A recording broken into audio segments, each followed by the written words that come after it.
Assalamualaikum warahmatullahi wabarakatuh. Selamat pagi anak-anakku semua. Bagaimana kabar kalian hari ini? Semoga selalu diberikan kesehatan oleh Allah Subhanahu wa taala.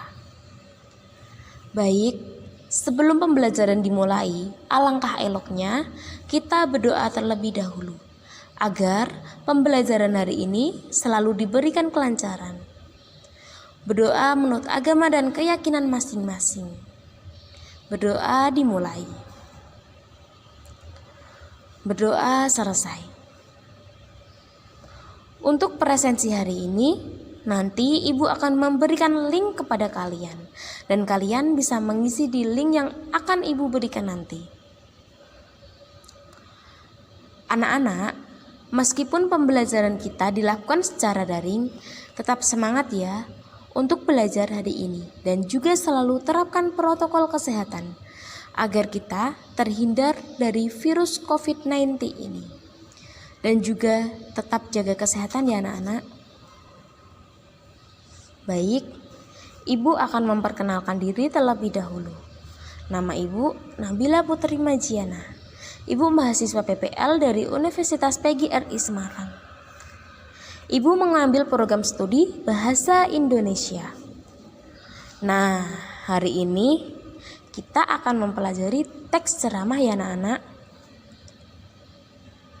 Tujuan pembelajaran dari teks ceramah yaitu kalian bisa diharapkan membuat teks ceramah dengan baik dan benar dan mengetahui cara membuat teks ceramah yang baik. Mari perhatikan, kita akan masuk ke materi ini. Pernahkah kalian pada saat upacara bendera, baik upacara bendera setiap hari Senin, hari peringatan ataupun yang lainnya? Nah, pada saat itu upacara bendera, kalian melihat pembina upacara memberikan sebuah petua, baik itu ajakan, perintah, atau informasi lainnya. Sekarang, menurut kalian, kegiatan apakah yang dilakukan pembina saat upacara tersebut? Nah, sekarang Ibu akan menjelaskan materi mengenai teks ceramah. Pengertian dari ceramah adalah pembicaraan di depan umum yang berisi penyampaian suatu informasi, pengetahuan, dan sebagainya. Yang menyampaikan adalah orang-orang yang menguasai di bidangnya dan yang mendengarkan biasanya melibatkan banyak orang. Medianya bisa langsung maupun sarana komunikasi seperti televisi, radio, dan media lainnya. Selain itu, ada pula yang disebut dengan khotbah dan pidato. Untuk memahami kedua hal tersebut, cermatilah perbedaan di antaranya kedua. Pidato adalah pembicaraan di depan umum yang cenderung bersifat persuasif, yakni berisi ajakan ataupun dorongan pada khalayak untuk berbuat sesuatu. Khotbah adalah pembicaraan di depan umum yang berisi penyampaian pengetahuan keagamaan atau praktik beribadah dan ajakan-ajakan untuk memperkuat keimanan. Sekarang struktur teks ceramah. Struktur ceramah adalah 1. Pendahuluan berisi mengenai pengenalan masalah, isu, ataupun pandangan pembicara tentang topik yang akan dibahas. 2. Isi, yang berisi tentang materi penjelasan atau rangkaian argumen pembicara yang berkaitan dengan pendahuluan. Yang ketiga adalah penutup, yang berisi tentang keseluruhan materi yang telah disampaikan di bagian pendahuluan ataupun isi.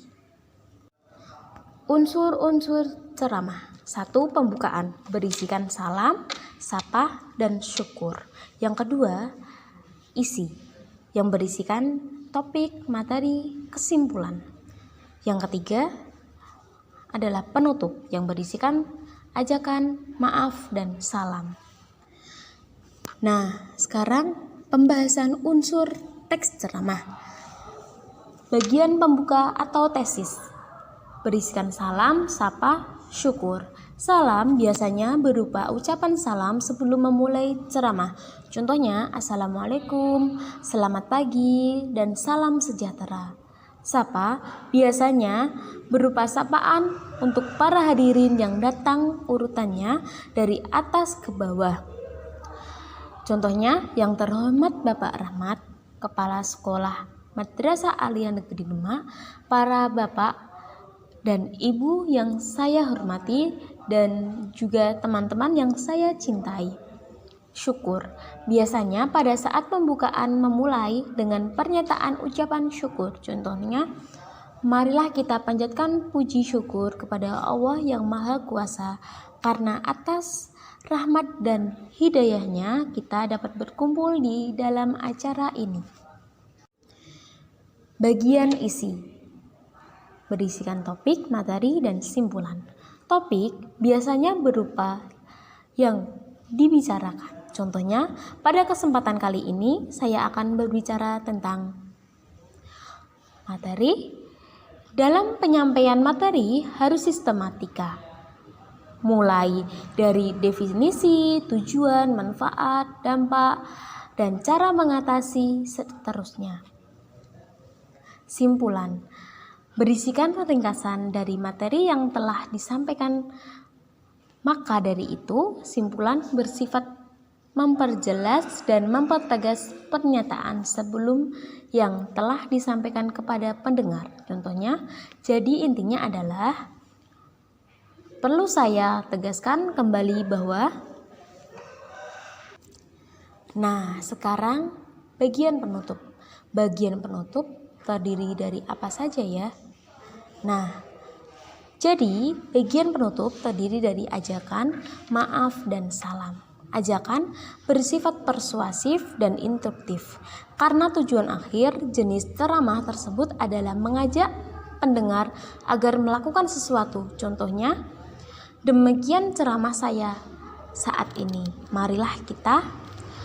Hadirin yang saya hormati, sekian dulu sambutan saya. Saya berpesan. Kedua, maaf. Maaf tentang pernyataan maaf kepada hadirin perlu disampaikan karena kita tidak tahu semua perkataan kita berkenan di hati pendengar. Contohnya, apabila perkataan yang kurang berkenan, saya mohon maaf. Mohon maaf apabila ada kata-kata yang tidak pantas. Ketiga, salam. Salam penutup merupakan pernyataan yang sangat pantas untuk mengakhiri ceramah. Contohnya, wassalamualaikum warahmatullahi wabarakatuh.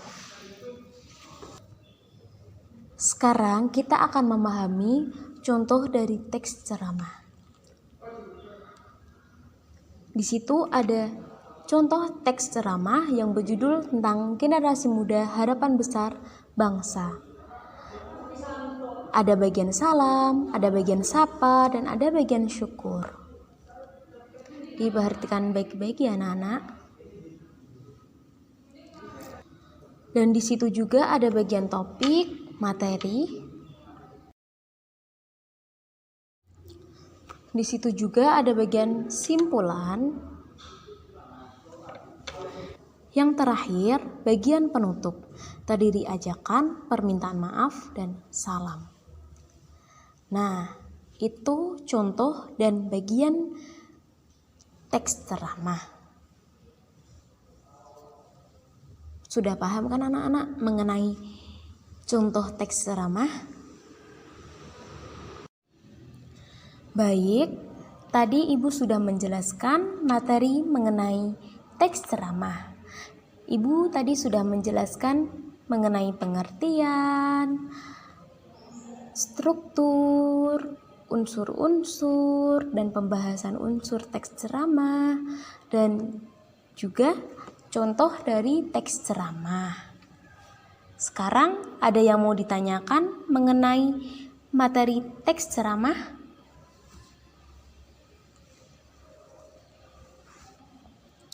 Bagaimana anak-anak? Ada yang mau ditanyakan mengenai teks ceramah? Jika ada, nanti bisa ditanyakan melalui Google Classroom maupun WA grup ya anak-anak. Nah, sekarang Ibu akan memberikan tugas mengenai teks ceramah. Tugasnya yaitu merangkum yang ada di PPT dan dikumpulkan minggu depan ya anak-anak. Tugasnya itu difoto sebagai bukti, lalu dikirim melalui Google Classroom maupun Google Form atau juga WhatsApp group. Untuk pertemuan selanjutnya, Ibu akan membahas mengenai kebahasaan teks ceramah. Sekian pembelajaran hari ini. Tetap semangat, jaga kesehatan, dan patuhi protokol kesehatan. Apabila Ibu ada salah kata, Ibu minta maaf sebesar-besarnya. Wassalamualaikum warahmatullahi wabarakatuh. Sampai jumpa minggu depan anak-anak.